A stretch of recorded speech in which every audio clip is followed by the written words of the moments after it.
버크셔가 애플 보유 지분을 대거 매각했습니다. 팔란티어가 시간의 거래에서 급락합니다. 엔비디아가 $900 선을 되찾았습니다. 출근길 뉴스프레소입니다. 간밤 뉴욕 증시는 어땠을까요?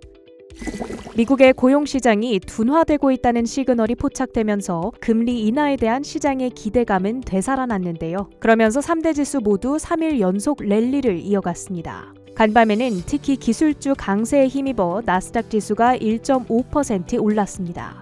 간밤 나스닥 지수를 가장 크게 끌어올린 테마는 반도체였습니다. 엔비디아가 3.7% 급등한 한편 제2의 엔비디아로 불리는 AMD가 3.4%, 마이크론 테크놀로지스는 4.7% 올랐는데요. 엔비디아의 경우 오는 22일 실적 발표가 예정돼 있습니다. 이를 앞두고 4월 19일부터 주가 반등세를 보이고 있는데요. 실적에 대한 시장의 기대감이 살아있다는 뜻으로 해석됩니다. 다만 앞서 AMD와 슈퍼 마이크로 컴퓨터가 강력한 가이던스를 내놓고도 급락한 바가 있죠. 그만큼 AI 수혜주들에 대한 시장의 눈높이가 높다는 뜻인데요. 따라서 실적 발표 당일을 전후로 주가 변동성에 유의할 필요가 있겠습니다. 한편 마이크론의 경우 베어드의 투자 의견 상향에 따라 움직였는데요. Substantial upside opportunities, 즉 유의미한 상승의 기회가 열려 있다며 투자 의견을 기존 중립에서 아웃퍼폼으로 올려잡았습니다. 월가의 대표 AI 수혜주 팔란티어가 실적을 전한 뒤 시간의 거래에서 급락합니다.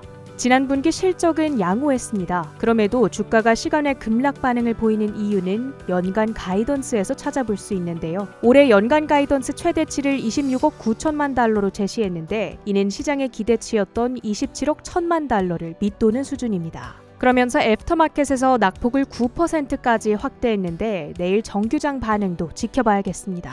코인베이스는 바클레이즈의 목표가 상향에 올랐습니다. 1분기에 비해 4월 거래 활동이 둔화하긴 했지만 우려했던 수준보다는 양호하다는 평가입니다. 목표가를 기존 $179에서 $204로 높여 잡았지만 여전히 현 주가 대비 하락 여력을 시사하고 있다는 점 유의가 필요합니다. US 스틸은 EU 집행위원회가 일본 제철에 US 스틸 인수를 승인했다는 소식과 함께 모건 스탠리 투자 의견 상향에 올랐습니다.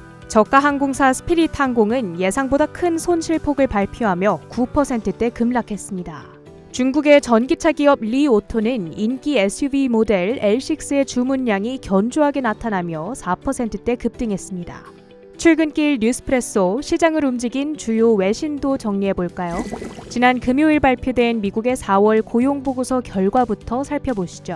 먼저 미국의 4월 비농업 일자리는 전월 대비 17만 5천 건 증가한 것으로 나타났는데 이는 전문가 전망치였던 24만 건을 큰 폭으로 밑돈 수준입니다. 또한 실업률은 3.9%로 전월 대비 0.1%포인트 올랐고 주간 임금 상승률은 전월 대비 0.2%로 둔화됐습니다.